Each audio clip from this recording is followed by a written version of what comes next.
Nous sommes des responsables, nous sommes la tête d'une famille. Chaque famille a une tête. Et nous savons tous que nous sommes. Si nous ne sommes pas responsables, on ne peut pas fonder un foyer. Si je ne suis pas en bonne santé, je ne peux pas fonder aussi un foyer. Je peux être responsable, je peux être un homme sans être responsable. On en trouve beaucoup des hommes dehors qui ne sont pas des responsables. Je peux être bonne santé en ignorant que je suis malade. Là où je suis en forme, n'est-ce pas? Mais personne ne peut savoir que je suis malade. Si je ne pars pas dans des structures spécialisées, à l'hôpital, de faire consulter. Sans pourtant savoir, si je pars à l'hôpital, on va me dire que je suis malade. Mais en temps, je me balade à gauche, à droite. Pour moi, je suis en bonne santé. Je suis celui qui est au niveau dans le cadre de Boué Martin, le responsable provincial de lutte contre le VIH-Sida. Et nous savons tous ce temps que nous sommes, le sida tue à petit feu. Nous, en tant que responsables, on a même du mal à parler de la santé sexuelle auprès de nos familles. On a honte. Et c'est un sujet tabou. Aujourd'hui, on rend grâce à Dieu parce que la majorité des églises sont en train de se réveiller là-dedans pour parler des rapports sexuels, des maladies sexuellement transmissibles dans les églises. Quelque chose qui ne se faisait pas avant. Parce que quand tu vas commencer à parler d'histoire de sexe dans l'église, oh, c'est le péché. Et là-dedans, dans nos églises, on trouve nos filles, nos fils remplis pour les femmes. C'est la grossesse. Toi, la mère, toi, le père, tu es même étonné de voir ta fille avec la grossesse. Deux fois, tu vas chasser et la femme et la fille sortaient de ma maison parce que allez-y retrouver celui qui a enceinté ta fille. Il y a beaucoup de comportements comme ça auprès des hommes. Mais c'est toi-même qui as échoué. Tu as échoué. Pourquoi? Parce que tu n'as pas eu le temps, tu n'as pas accordé ce temps de discuter avec ta femme, de discuter avec tes enfants sur le plan sexuel. Parler des maladies. Parce que l'enfant, quand l'enfant va à l'école, il y a plusieurs éducations. Nous avions l'éducation familiale. Nous avions l'éducation de la télé. Nous avions l'éducation de la rue et puis de l'école. Les enfants sont entre eux-mêmes dans les établissements.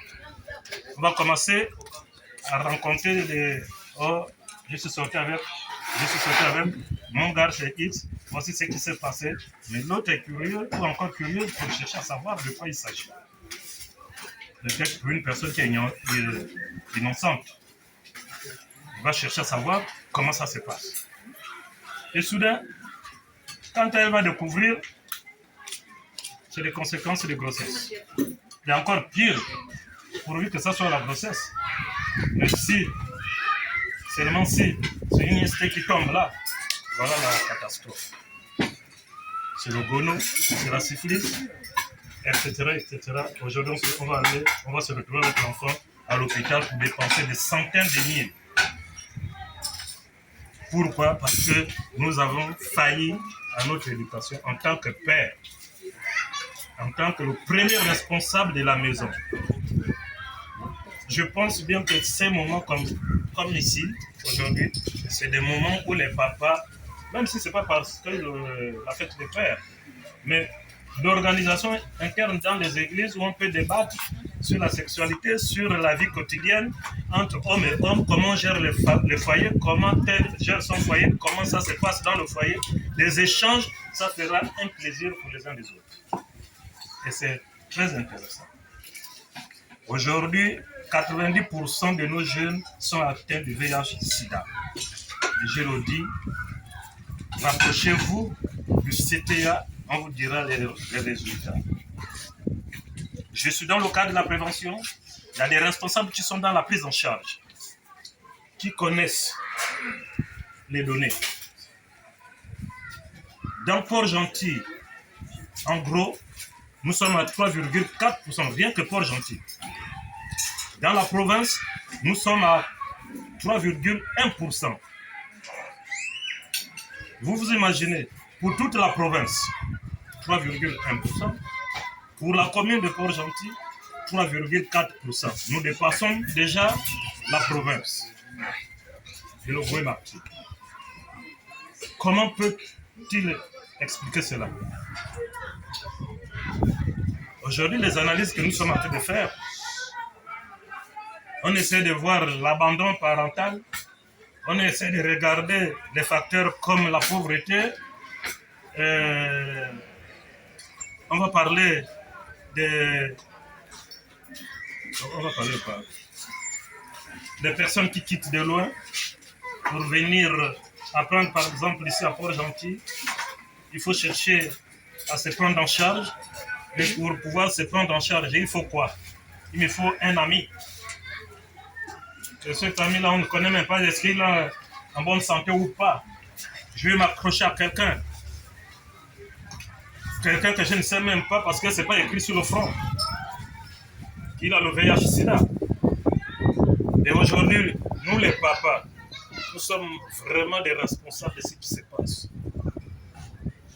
Je suis fonctionnaire, je suis un pétrolier, je sors quand je reviens du site, je sais que je suis conscient de ma santé. Mais je préfère d'aller prendre une jeune fille pour partager ma maladie. Parce qu'arriver là-bas, tu amènes la pauvre petite à l'hôtel, tu vas refuser de porter le préservatif. Tu veux aller à balle réelle parce que pour toi, tu ne veux pas manger la banane avec la peau.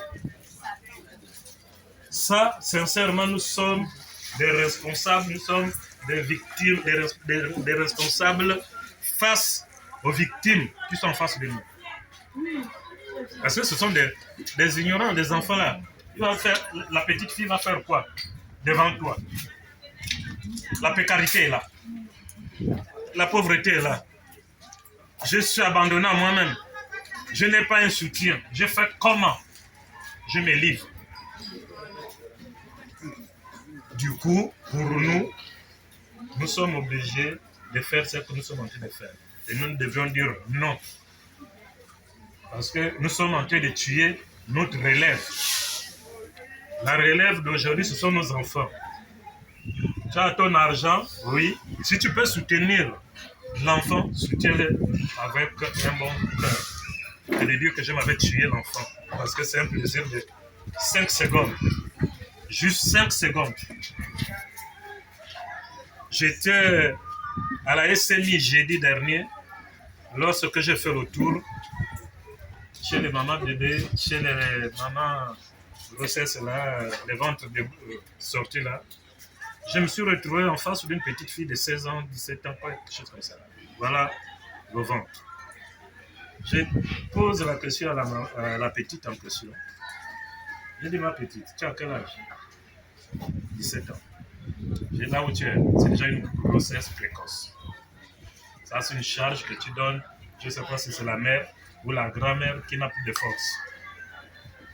Là, déjà, c'est l'échec scolaire que tu as déjà encaissé. Si tu n'as pas de parents qui peuvent vraiment te lancer là-dedans, l'école est déjà terminée pour toi. Et s'il faut regarder, fouiller l'auteur de sa grossesse, soit c'est un papa, soit c'est un bangando. Vraiment, s'il faut rentrer dans les profondeurs. Et nous, là, nous avons la possibilité de fouiller. On a l'autorisation de le faire. Dans le cas de grossesse, en milieu scolaire, je suis le responsable ici, dans le Goué-Marty, le coordinateur de ça. Parce que nous travaillons avec des personnes spécialisées de l'éducation nationale. Beaucoup de cas qu'on trouve comme ça. Donc, Vraiment, ça fait plaisir quand on se retrouve comme ça, mais ayant aussi cette habitude de pouvoir, quand il y a des messes, de programmer des rencontres des papas. Si on a besoin de discuter en tant qu'homme, nous sommes dispos de venir toujours édifier, discuter, échanger. Lorsque je me fais dépister à temps, je me fais prendre en charge à temps. Je préfère de vivre avec le VIH-Sida que de vivre avec le palu. Aujourd'hui, le palu t'attaque là. Le temps qu'on sort là, la route, tu es déjà parti. Or, si j'ai mon VIH-Sida, je peux encore vivre 1 an, 2 ans, 3 ans, même 15 ans, voire même 20 ans encore. Il suffira que je puisse prendre très bien mes médicaments. Je suis le protocole que les médecins vont me donner. C'est tout. Vraiment, c'est tout. Et c'est comme ça qu'on vit. Nous sommes là pour prévenir. Nous sommes dans le cadre de la prévention. Moi, je ne suis pas dans la prise en charge. Je suis dans le cadre de la prévention. Je dois parler, je dois donner des conseils. C'est mon devoir. Et je dois t'orienter, je dois t'encourager. Tu vas essayer de préparer ton sang. Comme là, on avait un petit dépistage. Nous avions j'ai amené le test rapide sur place ici. C'est venu, ça vous a trouvé ici. Il y a eu le dépistage. Je ne sais pas si on a eu combien de dépistés. Je n'ai même pas encore le donné. Au sorti de là, on va essayer de regarder s'il y a des négatifs, c'est bon, s'il y a des positifs. On leur convoque, on les oriente. Bon, allez-y refaire votre test. Si c'est confirmé, là, on dira, bon, il faut déjà ouvrir le dossier, tu fais ton bilan pour essayer de regarder à quel niveau se trouve tes CD4. Les CD4, c'est des examens qui te permettent de te mettre sous traitement.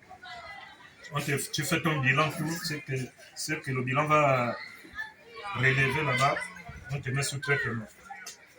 Pourvu que tes globules blancs ne soient pas en dessous de 300. Parce que c'est un protocole. Si c'est déjà en dessous de 300, 200, c'est déjà mauvais. Même si quand on va te mettre sur le médicament, ça va bousculer fort. Et des fois, si tu trouves un corps faible, ça ne peut pas résister. Donc, il est important vraiment de pouvoir faire son dépistage. C'est très important. Se faire dépister, c'est de connaître son statut sérologique. Nous sommes en train de manger, on a terminé, nous sommes en train de boire. Imaginons que nous étions dans le boîte de nuit. On va prendre un verre de plus. Voilà, on va trouver une miche là, c'est fini, on ne doit pas se contrôler. Et c'est parti. Ça va comme. Ouais. Miche là, quand c'est en boîte de nuit, c'est fini, on ne se contrôle plus. C'est parti, allez, ça commence à s'embrasser. C'est fini, c'est parti. Si j'ai un gono, je transmets, c'est parti. Sans se rendre compte. Parce que quoi, je suis déjà dans un verre de plus. Et Dieu merci que nous sommes simplement dans notre coin reculé, un coin religieux, où nous tous, nous sommes assis responsables. Quand tu vois que ça ne va pas, tu prends tes pieds, tu rentres directement chez toi. C'est encore un acquis. Voici un peu le message que j'avais à vous donner, à sensibiliser. Nous les pères, prenons nos responsabilités. L'enfant ne doit pas te dépasser. Que ce soit un enfant garçon ou fille. Tu vas commencer à regarder l'évolution de ton enfant. Tu vas te dire, oh papa, s'il te plaît. Je sais que demain après-demain, tu vas commencer à connaître.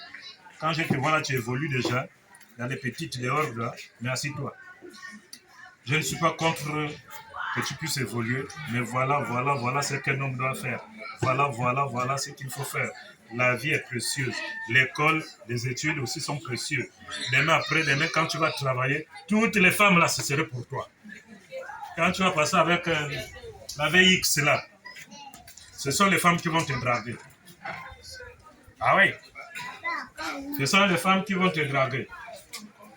Pourquoi? Parce que tu n'as pas voulu suivre le chemin des autres. Tu as suivi le chemin, les conseils de tes parents, tu as suivi l'école et tu as évolué. C'est la même chose que maman et sa fille. Les essais, là, quand ça commence, les poids, là, commencent à sortir, là. Les essais, là, ça commence à sortir, là. Tu dois commencer à faire asseoir ta fille. Et là, attention. Là, le dehors est dangereux. Voici ce qu'il faut faire. Voilà le comportement qu'il faut adapter. Qu'il faut. Quand tu vas réussir, ce sont les hommes qui vont courir derrière toi.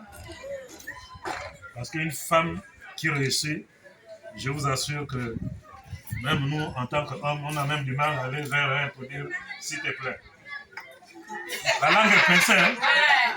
Parce que tu vois d'abord la personne, tu vois son statut. C'est difficile. Il faut d'abord cogiter pour regarder mais comment je peux faire pour aller vers elle. C'est important. C'est très important. Le message c'est et maman et papa, bien que c'est la fête des pères. Bonne fête à vous les pères.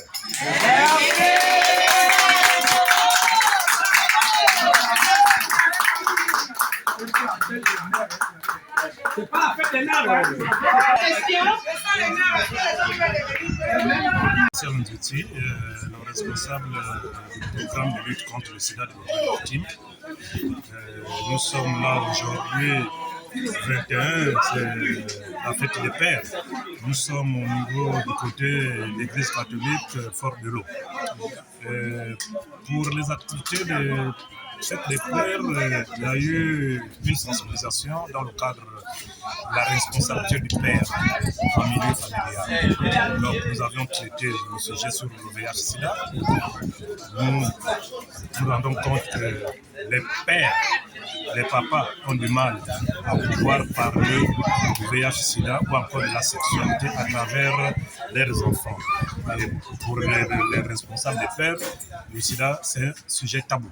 Donc, il fallait briser ce tabou et faire comprendre à chaque père que le sida n'est pas une fatalité. C'est une maladie comme toute autre. Et nous, en tant que pères, nous sommes responsables de nos enfants. Nous devions sensibiliser nos enfants sur le plan sexuel. Lorsque un enfant qui se développe, que ce soit un garçon ou encore une fille, cherche à découvrir dans le cadre sexuel qu'est-ce que le sexe donne. Et c'est de ce côté où notre responsabilité en tant que père vient.